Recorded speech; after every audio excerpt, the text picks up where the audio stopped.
Good morning and good evening to those of you in Europe. My name is Heng. Today is Saturday, April 13th, here in the Gold Coast of Queensland. My name is Heng. Delighted to be with you on this Saturday noon here in Australia and Friday evening in California and Saturday morning in Taiwan, Hong Kong, Singapore, Malaysia. Glad that you're here. Glad that you've joined us. Let's see here. 没声音，没声音，没声音。有了，有了，有了。Good. Okay. All that. Good. Glad that you have our sound here. Let's begin. I will ring my handbell 3 times.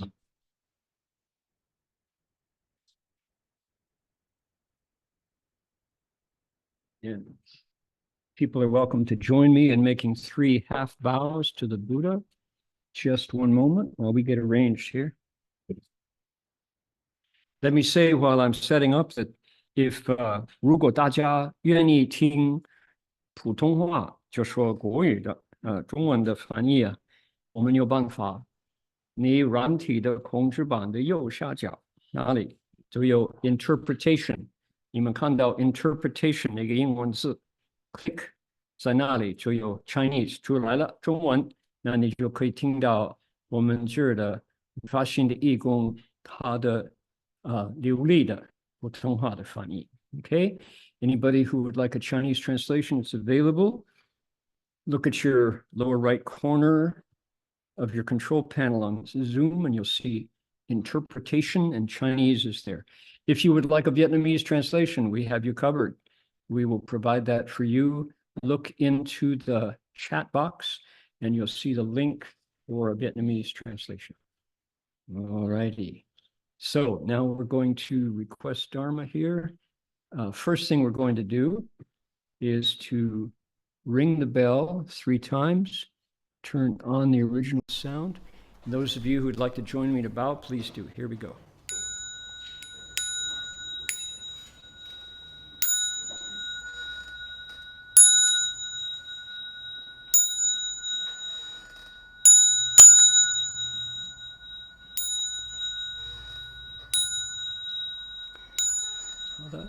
Now today, Sarah is going to request Dharma all the way from Tennessee.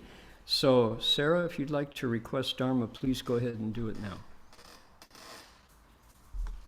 方定大德桑听，为四法会集，皆众生经传妙法轮教，导我们如何了生脱死离，故得乐，速证无上。Will the Sangha with great virtue, out of compassion, for the sake of this assembly and all living beings, please turn the wonderful Dharma wheel to teach us how to leave suffering and attain bliss and end birth and death and quickly realize non-birth. Namo tassa bhagavato arahato sama sambuddhassa. Namo tassa bhagavato arahato sama sambuddhassa. Homage to the blessed, noble, and perfectly enlightened one. Homage to the blessed, noble, and perfectly enlightened one. Namo sadanto suchedoye olahadi samya samputoshe. Namo saranto sucheroye elahadi samya samputoshe. 无上甚深微妙法，百千万劫难遭遇。我今见闻得受持，愿解如来真实义。Supreme and wondrous Dharma, subtle and profound, rarely is encountered, even in billions of eons. But now we see and hear it and accept it reverently. May we truly understand the Buddha's actual meaning. Okay, Sarah, appreciate the Dharma request. Well done. nice to listen to. And good evening, everyone, says friends in Los Angeles. Okay, all right, lovely. Now, we want to acknowledge country, say that we respectfully acknowledge the Kombu-Meri people of the Ugambi language region as traditional storytellers and custodians of the land, the waters, and the air where our monastery is located. We pay respects to their elders, past, present, and emerging, and all First Nations people whose sovereignty was never ceded. 我们恭敬地承认有冈贝语族的贡布马里语人是我们寺院所在地的传统叙事和守护人。我们向过去、现在和未来的长者们致敬，并且向所有未曾放弃主权的第一民族的原住民致敬。Yeah, that's true probably anywhere around the planet, except maybe China, where it's the same folks. They've been on that land for thousands and thousands and thousands of years. The bells sound wide, resound throughout 100 million worlds. The Buddha's law is heard and spread all throughout the triple world. The wondrous sounds that everywhere fill the Dharma realm with peace. May those who hear it gain the strength to follow in faith the Buddha's path. Now, someday, when I turn to this page, I'm going to go,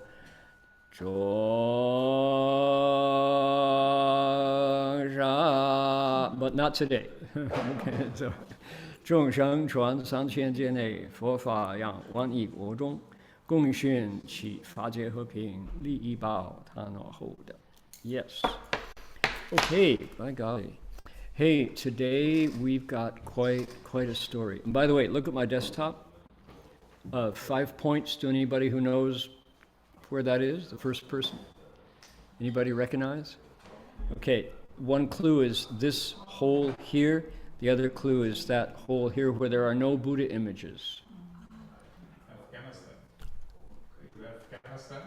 Afghanistan, 3.5 points. Closer, Bamiyan Valley in Afghanistan, where now the reason why this comes up on the desktop is because those of you who've been studying the Shihui Shangping, the Avatamsaka Sutra's 10 Transferences chapter, that is on 12:30 p.m. Mondays here in Australia, 7:30 p.m. back in California. After the 10 Transferences lecture is over, I explain the Diary of Master Xuyun 法师的这个生平，他的外传。He is currently passing through this place, Bamiyan. And when he went through, back in the Tang Dynasty, he saw a big Buddha here and a big Buddha here and a third big Buddha that nobody can find these days. Bigger than those two, lying, woeful, in the Buddha's nirvana position. And of course, you think, where did that Buddha go? It's so big you can't really dispose of it without leaving a trace. So you could say maybe not yet discovered, which is fascinating. The only problem, of course, is that this area is now in the possession of the Taliban. And there's a story within a story. But anyway, Master Xuanzang crossed over these mountains to get here, and he's still north of India. He still has to go over more mountains to get down to India.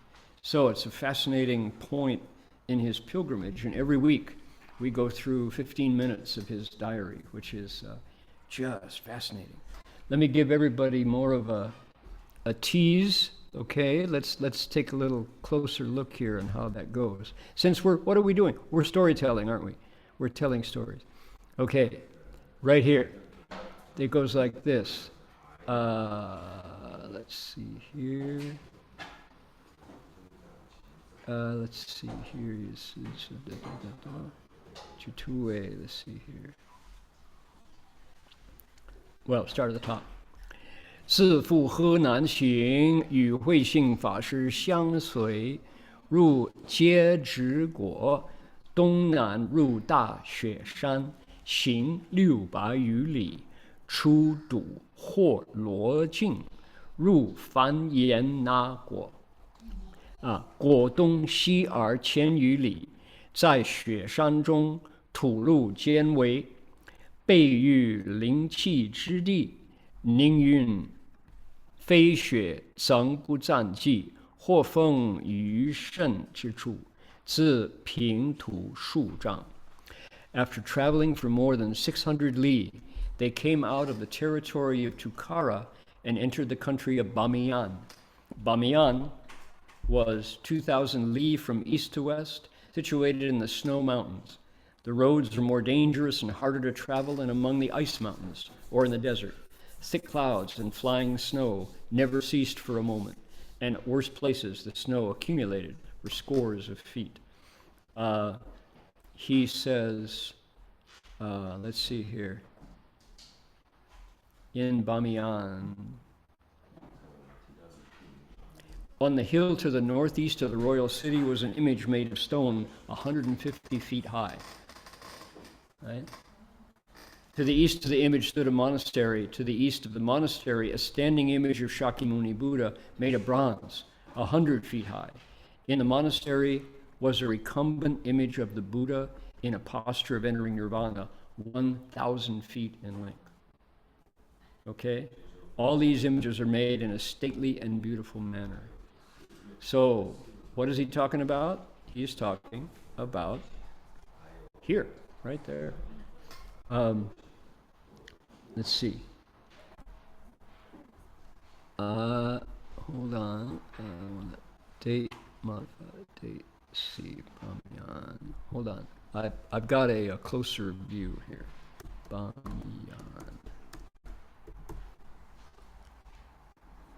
It's Bamiyan Buddhas.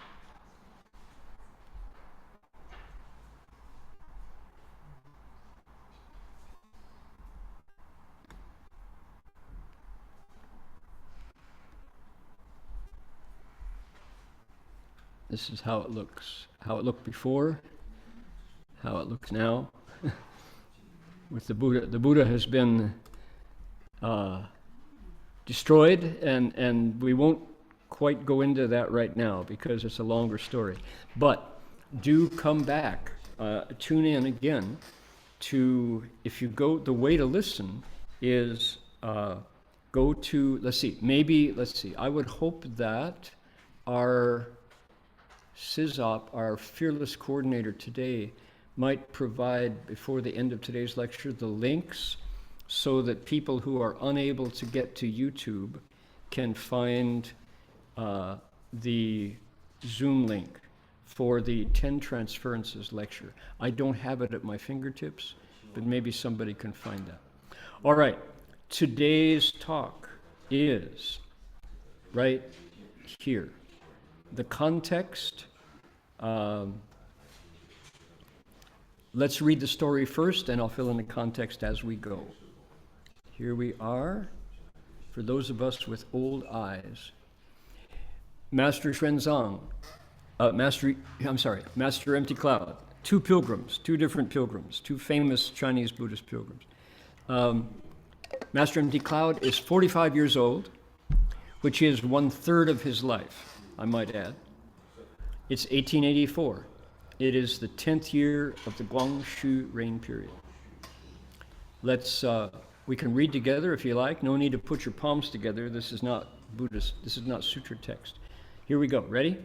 16日，闻鸡将公数日所污秽之衣服，换洗干净，给药水1杯。服后17日病退，食黄米粥2碗。遂大汗轻松，18日病差移，公医谢曰：“两度微科，都蒙救济，感恩不尽。文曰：小事一段, he said. On the 16th, Wenji washed the master's clothes, which had become soiled over those many days of illness. After changing the master's robes, he gave him a bowl of medicine to drink. By the 17th, the master's health began to improve, and he ate 2 bowls of millet gruel. He felt lighter and rested after sweating profusely. He recovered completely by the 18th and thanked Wenji, saying, "Twice you have saved me from serious illness. I feel endlessly grateful." Wenji replied, "No big deal. 没事，小事一段." Okay. Here is Wenji carrying his dirty laundry down to the right place to wash. Notice here, look who's here. Here is a very sick monk, nearly died, Master Empty Cloud. In the ruins, a lean-to shed, basically, out in the mountains. Okay, so that's the story. And what's the context? The context is Master Empty Cloud is making a 3 steps 1 bow pilgrimage. And he is heading north towards Wu Taishan, and he's not very far away. But anybody who has been up to Shanxi province knows that is rugged land. And you go for miles and don't see a person. And when you bow, you are entirely on your own. So he found a monastery, knocked on the door, and it was ironically called Xiaonanhai, Little Putola Mountain. And they said, "Sorry, we don't take monks. There's no room for you. You have to keep moving." So he, outside the city walls, snow falling, wind blowing, entirely exposed, and food, very questionable, very iffy food that he eats. He got dysentery. Dysentery, people know, is a water-based illness, and it involves your body trying to get rid of whatever microbe, bacteria, virus is contained in the dirty water. And so he's has to defecate.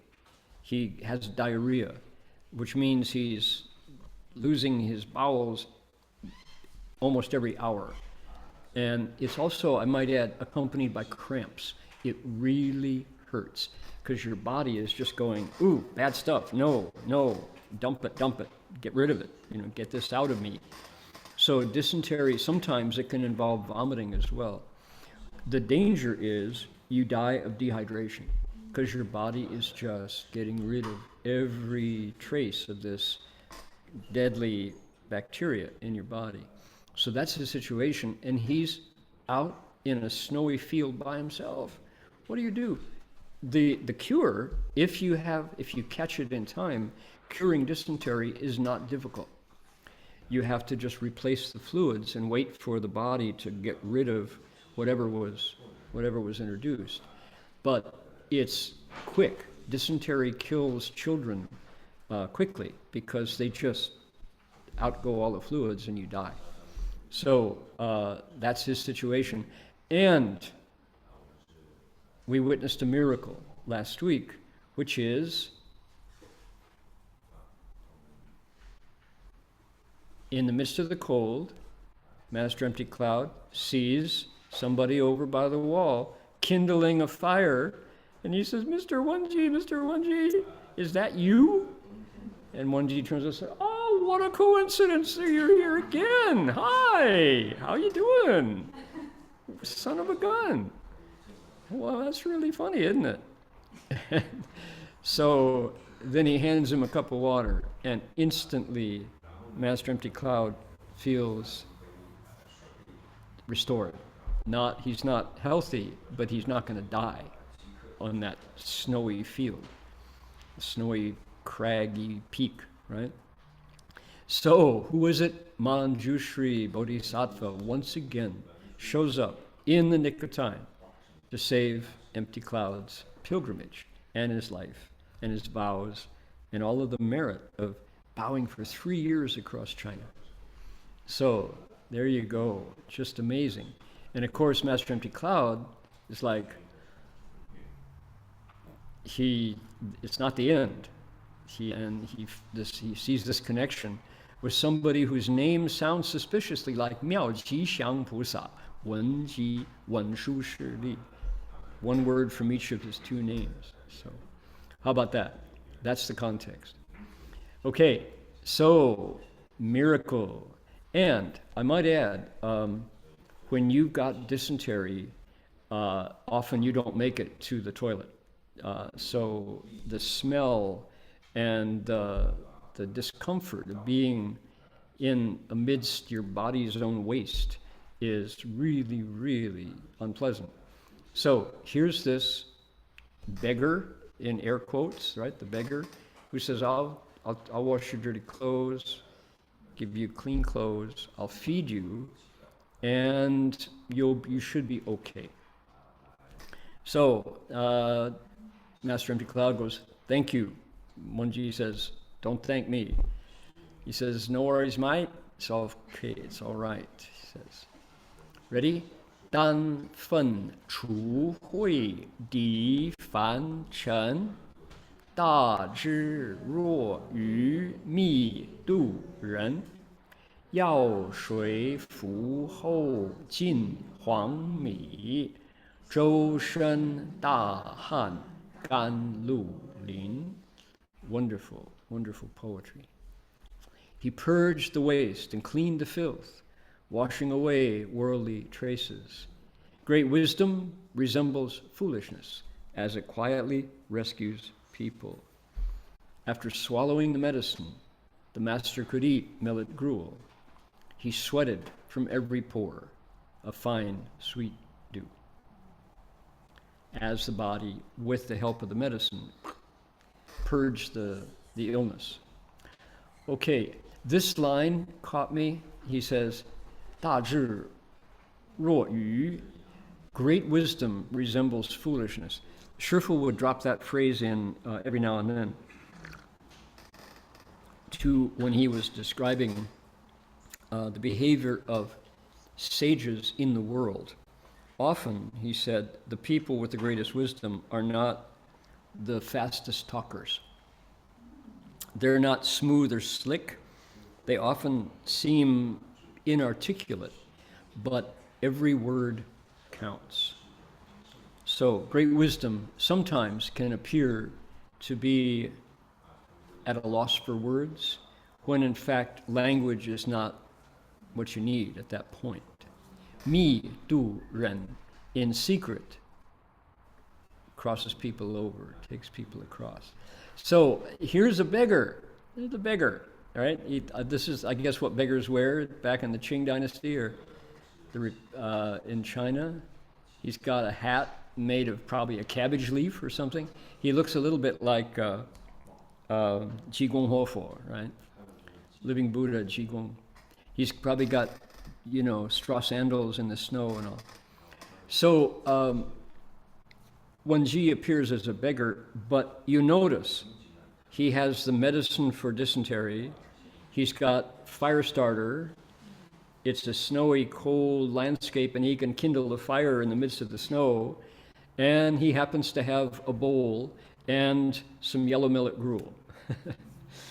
Yeah, great wisdom resembles stupidity, mi du ren, as it comes up with exactly what's needed to keep our pilgrim on the road, to keep him traveling.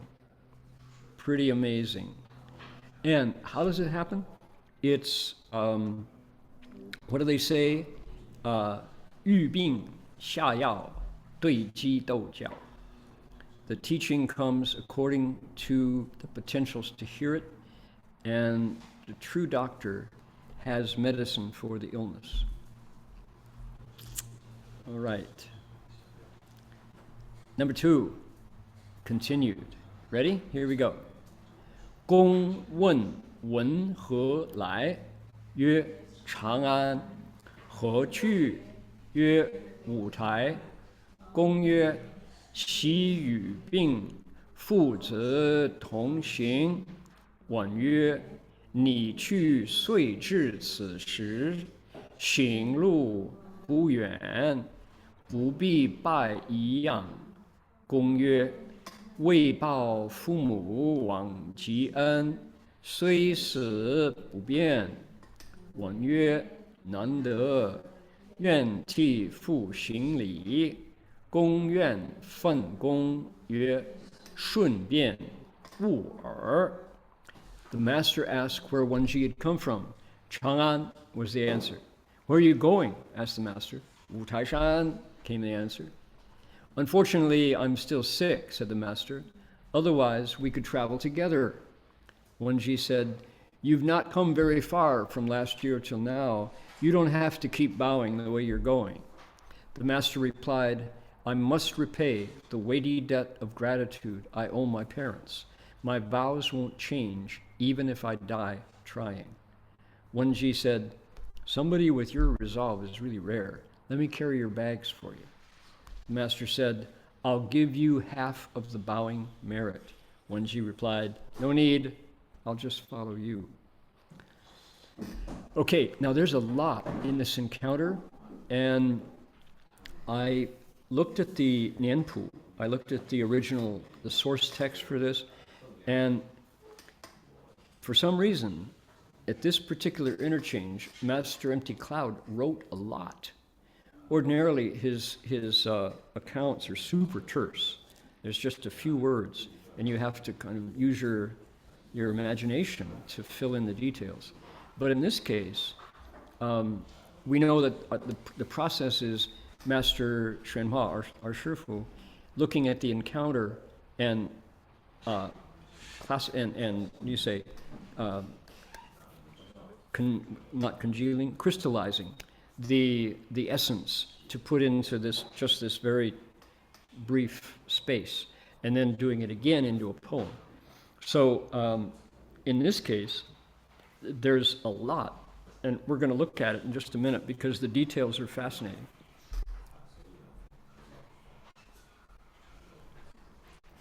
Okay, the artist gave us again a pictorial version. Take a look.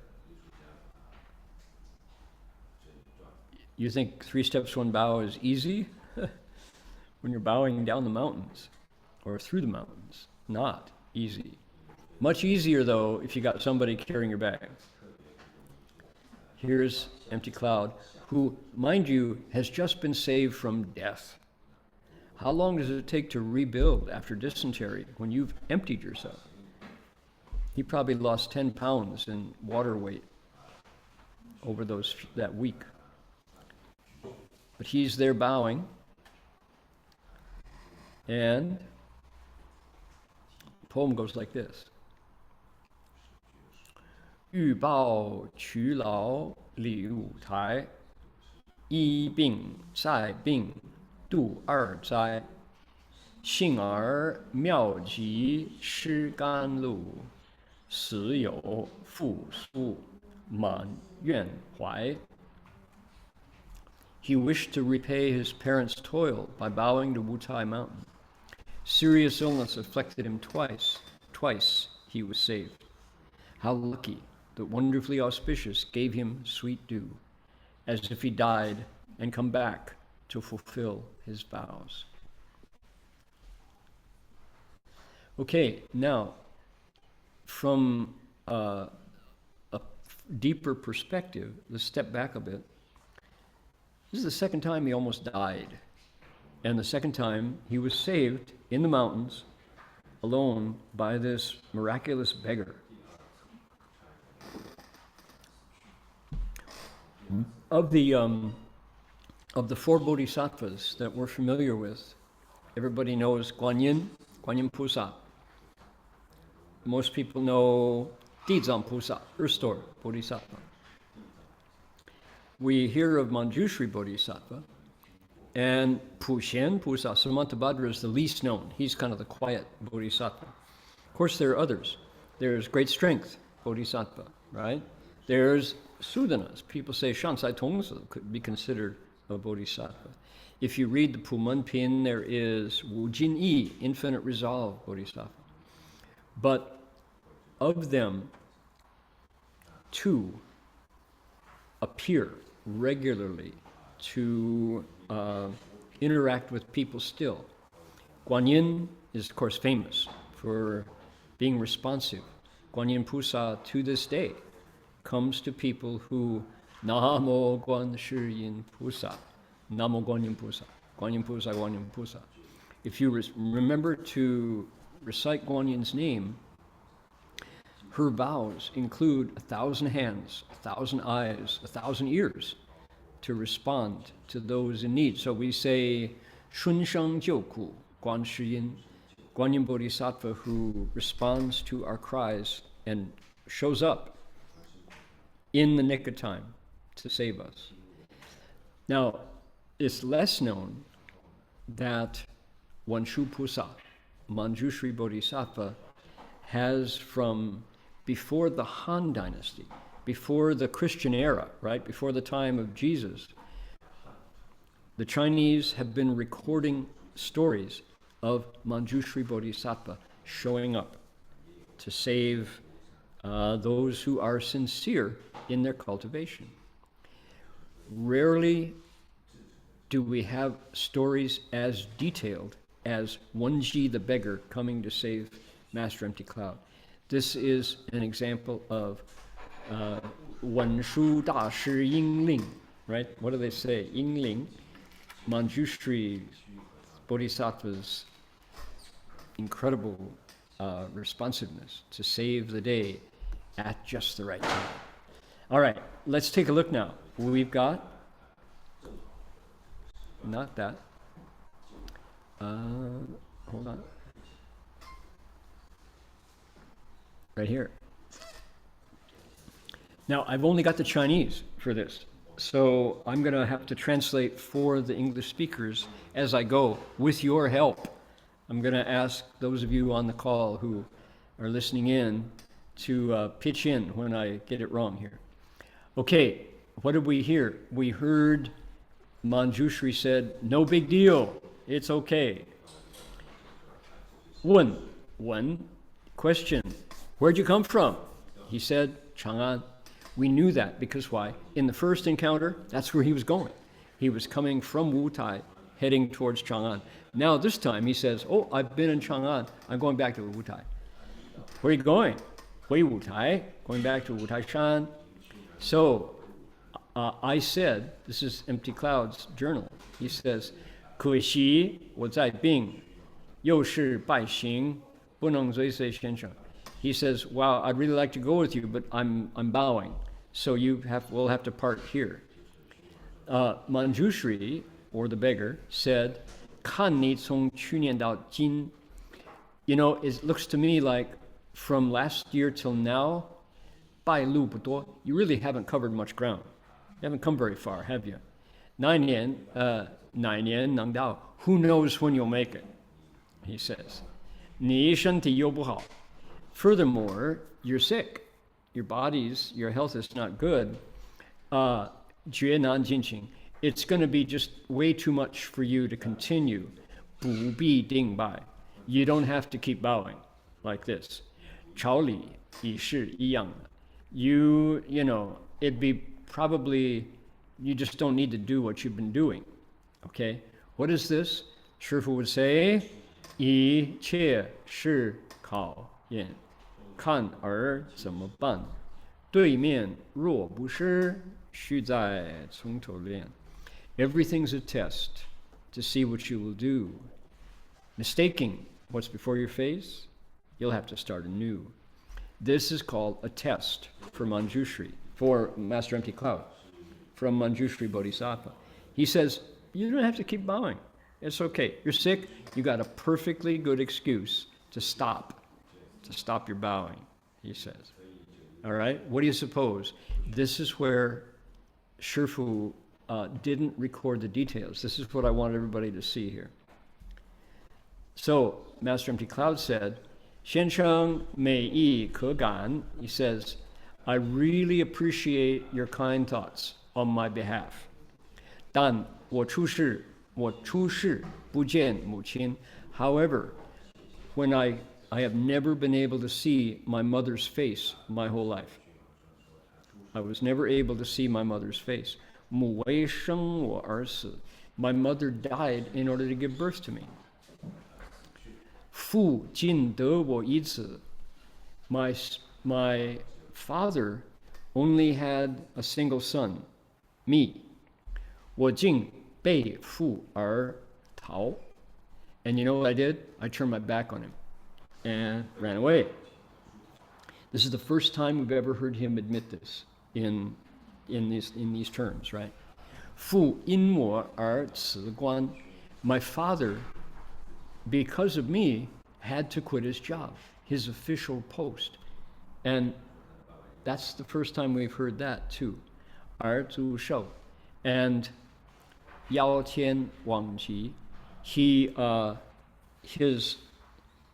I think what he's saying is his lifespan was shortened because of his worries for me. 耿耿数十年矣. I didn't see him for over 10 years at the end of his life.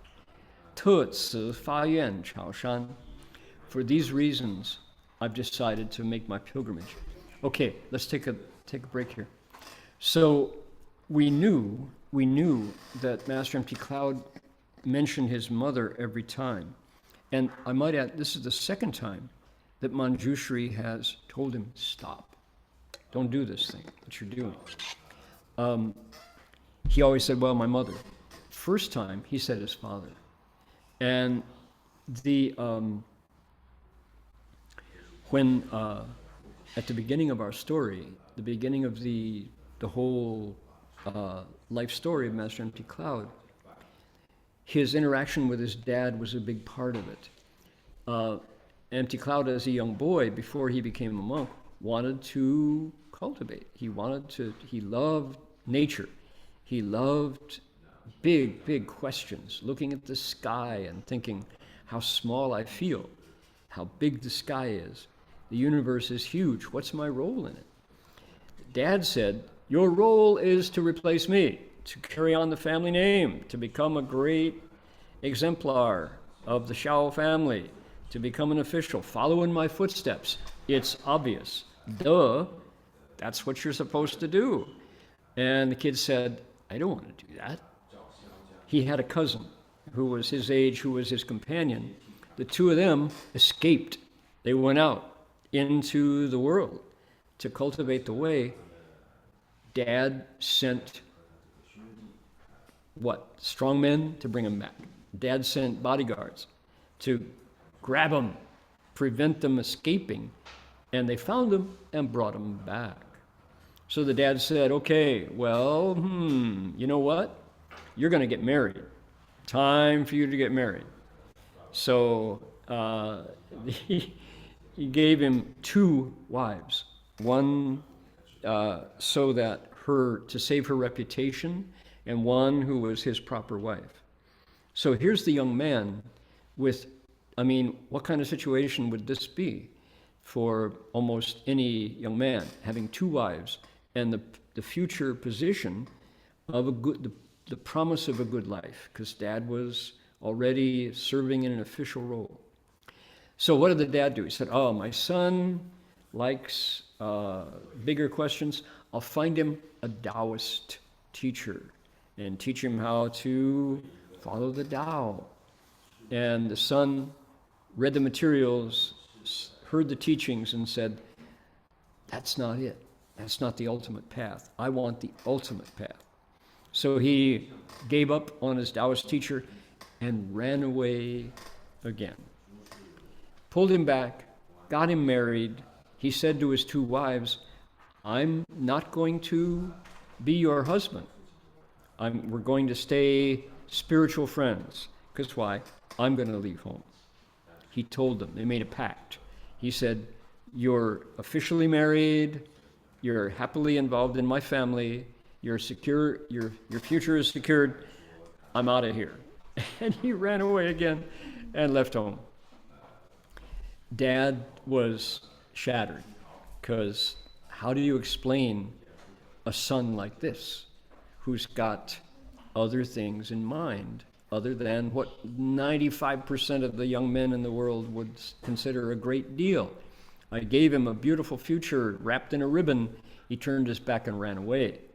So poor dad, his first wife died in childbirth. His second wife got sick and died. Dad, brokenhearted, went back home to his ancestral home, quit his job, and just kind of pined away. So Master Empty Cloud here is saying, I carried that burden. I understand that from my father's point of view, I was a total loss. I was nothing but zeros, goose eggs from my father's point of view. I brought him nothing at all. So for that reason, I've decided to go 3 steps, 1 bow. Qiu Pusa Jia Bei. I'm seeking help from the Bodhisattvas. Yuan wo fu mu to ku. So that my parents can leave suffering and in a future life find themselves, because of me, with a better future. Zao Sheng Jing Du. May they be reborn in the Pure Land soon. Ren Ta Bai Nan Dang Qian Fei Dao Sheng Jing. Si Yi Bu Gan Tui Yuan. For this reason, even if 100 difficulties come my way, before I reach the ground of the sages, I will not give up my vows unless I die. All right? Any questions about his iron resolve? Right? Look at that. 死亦不敢退愿. Even if I die, I'm going to keep going. That is why Manjushri says, 你诚孝心坚固. Your filial resolve is really solid. Yes, Swananda. Furthermore, you're 1 in a million. 我今回山, I'm going back to Wutaishan. 以无生即事. There's also no hurry, no rush. I've got no pressure on me. 我愿带你赴行李. I will carry your bags for you. 伴送行程. So I'll keep you company along the road. 你但前拜. All you have to do is keep bowing. 清泪许多心不二念. I will share your burdens, reduce your troubles, so that you can bow without any worries. I'll take a load off your mind, is what he's saying. Okay. 若能如此. So I said, Master Empty Cloud said, wow, if you can do that, 先生功德无量, you've got incredible merit and virtue. That's a Buddhist monk's way of saying thank you. We don't say thank you. You don't want to take away their merit, but you still say, wow, that would, that's incredible. That would be, this is the Buddhist equivalent of wow, far out. Okay, whoa, says Master Cloud, far out, 功德无量. 倘我拜到五台, wait till I get to Wutai Shan. 愿以此功德一般回向父母，早等菩提一般奉送先生，以求救助之德如何? He said, I vow to take all of this merit and virtue that I get from bowing, give 1/2 to my parents, that they realize Bodhi soon. 1/2 I will give to you, Master Wenji, to thank you, 以酬救助之德, to repay you for the virtue of saving me. What do you say? 如何? What do you say? 不敢当, no thank you. 你是孝思, 我是顺便, 不必表谢. He says, nope, you don't need to do that. I accept your filial kind thoughts towards your parents. 我是顺便, I support that. 不必表谢, don't thank me. 吻鸡在此校应4日，病亦大退. The end of this dialogue is that this is how it went for 4 days, and the illness was healed. The sickness went away. Okay, now, I want to point to this because why? Just the other day, we were out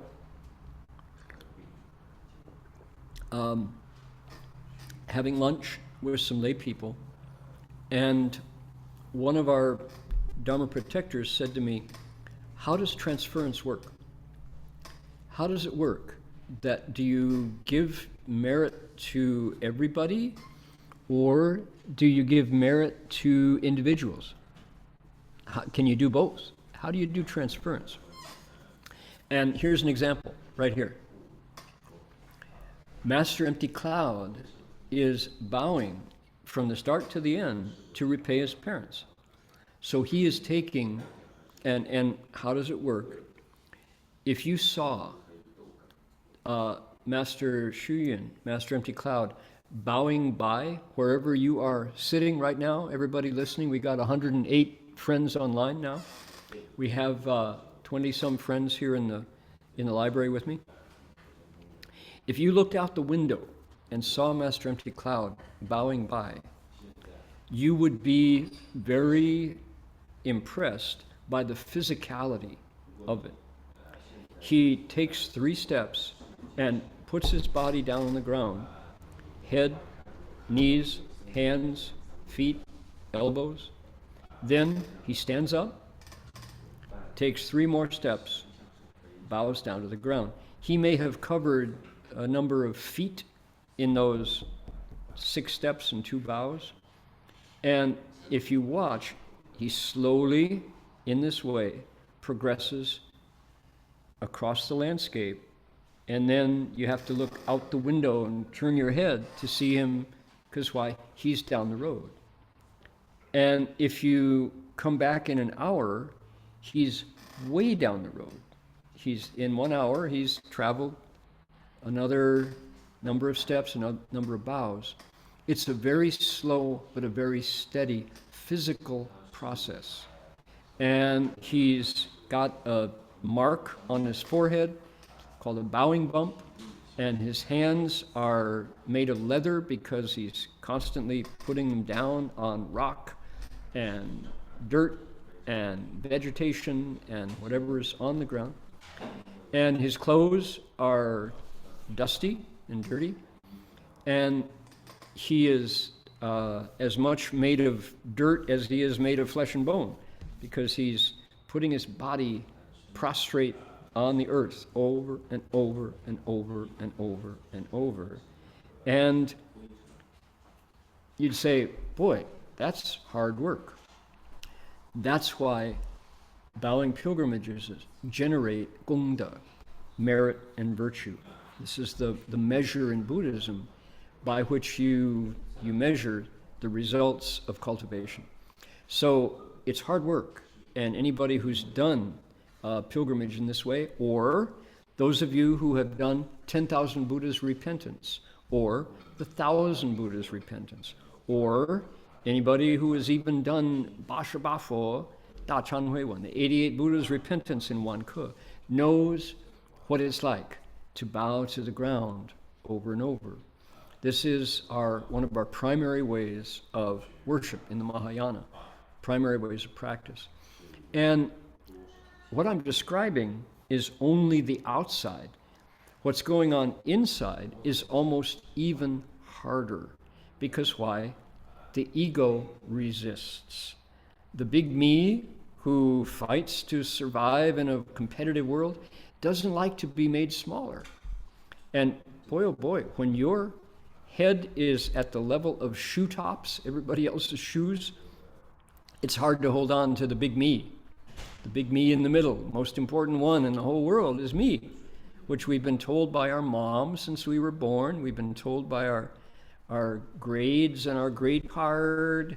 We've been told by our position in the company. We've been told by our friends and our enemies how big our ego is, or how small it is. And when you bow, those views have to change, because you just can't maintain that idea of big me when you're looking, you open your eyes and you see insects on the ground. You see cigarette packages, not so much anymore, but you see gum wrappers and you see discarded garbage right at your nose, under your nose, right? It's hard to keep that sense of self, which is why bowing is so effective as a first means of cultivation. This is why Master Hua picked bowing as his first practice from age of 10. What do they call it? They call it 一切诸佛本所修行. It's the first practice that all Buddhas practice. So he's been doing this. He's been generating gongda. And now he says, okay, half of that gongda I'll give to you and half to my parents. This is an example of Master Empty Cloud dedicating merit specifically to certain goals. Now, an ordinary person might say, whoa, really? Okay, sure, I'd love to have half of your merit. But Manjushri Bodhisattva, as we know him, because we've heard how the story comes out, we know who he really is. Who is this mysterious beggar? We know it's Manjushri Bodhisattva. And he says, no thanks, no need. I want to support your wish to cross your parents over, so I'll shoot all that merit back to you, back to them. Now, other people might say, Xuyun Lecture, his pilgrimage had a limited result. Because why? Because he was bowing only for his parents. I've heard some people critique it that way. On the other hand, I would ask those people, what are you doing for your parents? Because we know at the end of this pilgrimage, during the next decade of his life, he saw his mother in the Pure Land. And he actually saw her there in a vision. So if you knew that you could actually take your parents across and repay their kindness, would you dedicate merit to them? Maybe so. Maybe you would. Maybe you would. Okay. So this is why looking into the Nianpu, the actual source text for Master Hua's picture biography, is really very helpful, very interesting. Okay, I got a story. This story came from the first American 3 Steps, 1 Bow pilgrimage, Bhikshu Hengju and Bhikshu Hengyo, who were my inspiration, along with this story of Master Empty Cloud for my pilgrimage as well. And when Hengju and Hengyo, the first 2 bhikshus, were bowing, there was an amazing event that happened in the sky just as they were reaching Seattle. And it was a comet, Saobaxing, a comet called Kohutek. Anybody remember Kohutek, the comet? It was known later as the Shy Comet because it got closer and closer and closer to planet Earth. And there were all kinds of different opinions. Oh, there were people who said, this is so wonderful, we can make wishes on our comet and the wishes will come true. And there were other people who were saying, ooh, this comet is actually threatening the planet. It could come too close and disrupt our orbit. So lots of different views. The Chinese traditional Buddhist view, the traditional Chinese Buddhist view is that comets are bad luck, by and large. 少八星不吉祥. When a comet gets that close, it's usually a portent of bad things ahead. So one of these amazing stories that happened was Kohutek got closer and closer and closer to Earth, and then, to the bafflement of astronomers worldwide, it changed its course. Kohutek turned and went back out into space. It did. That's what happened. And so I remember there were lots of articles in newspapers worldwide saying, why did Kohoutek change course? It was called they called it a shy comet. And so somebody asked Master Xuyun, said, Shifu, what's going on with this comet, Kohoutek? And he said, you don't know? He said, why do you think those two monks have been bowing up the Pacific coast for 9 months? He said, their merit and virtue of their bowing pilgrimage inspired Guanyin Bodhisattva to Shagalingan, to give a response. Guanyin Bodhisattva reached out a hand in space, and just like somebody hitting a ping pong ball, knocked Kohoutek back out into deep space. The planet was saved from a disaster as a result of the two monks bowing 3 steps, 1 bow. That's what Shifu said at the time, and people like, Chandama, truly? Because that's big. That's a bigger response from 3 steps, 1 bow. And the merit and virtue of 3 steps, 1 bow is truly that inconceivable. Now, you might say, well, that's just one monk's word for it, right? We just have to take Shifu's word for it. But why would Shifu say something that wasn't true? Shifu, as a result, took Bhikshu Hengju and Heng Yo over to Taiwan. They did a world tour. They went to Taiwan, they went to Thailand, they went to India, they went to Vietnam. This is back in 1975. And they had an interview with the fruit monk, 水果和尚, Master Cheng, 水果和尚的名字叫光钦的和尚. So there's a photo of Shifu sitting in a rattan wicker chair next to Master Guangqin. And Shifu said, 他说 Guang Lao, 我给你介绍我2个3不一拜的弟子, he said. Master Guangqin, I'm going to introduce you to my 2 3 steps 1 bow disciples. Master Guangqin said, 不必, 我见过他们, 我飞过去看他们在哪里拜, 他说. Master Guangqin said, no need. He said, I've seen him. I was flying by and I saw them bowing, he said. So, what? Yes, Master Guangqin, who Master Xuyun said was an arhat protecting Taiwan, said, yes, I was flying by and I saw the 2 of them doing diligent cultivation down below. So Shifu smiled at the 2 monks and said, you see? So I hope that gives folks some sense of dedicating merit, that it's truly your choice how you want to dedicate merit. You can dedicate that gongda, which is considerable, to one individual, to your parents. You can dedicate it to a beggar named Manjushri, or you can dedicate it to the whole world to save from disasters. Up to you.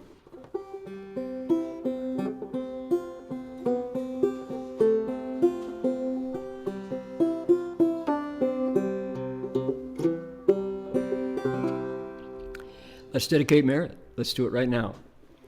Choose where you'd like your merit and virtue to go. Here we go.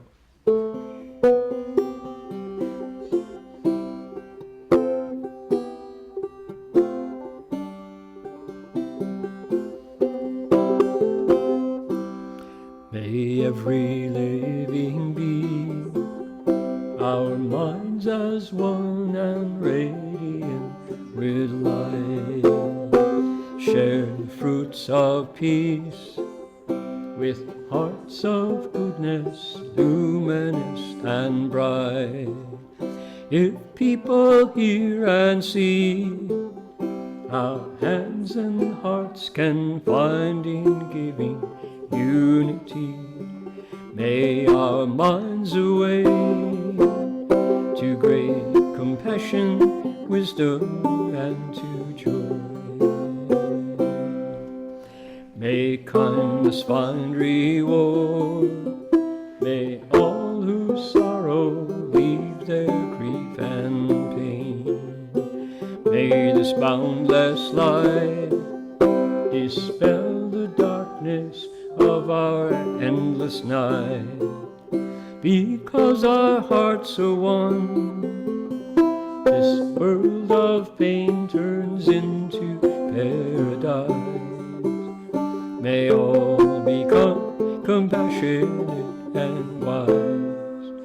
May all become compassionate and wise. May all become compassionate and wise.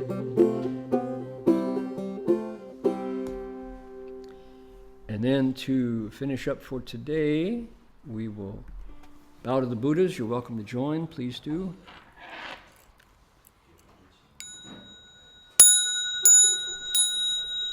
First bow. Second bow. Third bow.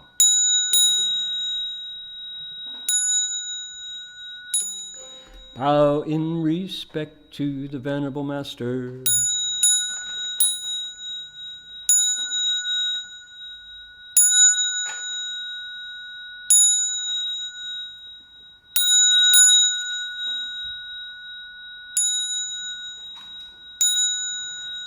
Alrighty, that's going to do it for us for today. See you all next week. Amitofo, everybody. Bye now.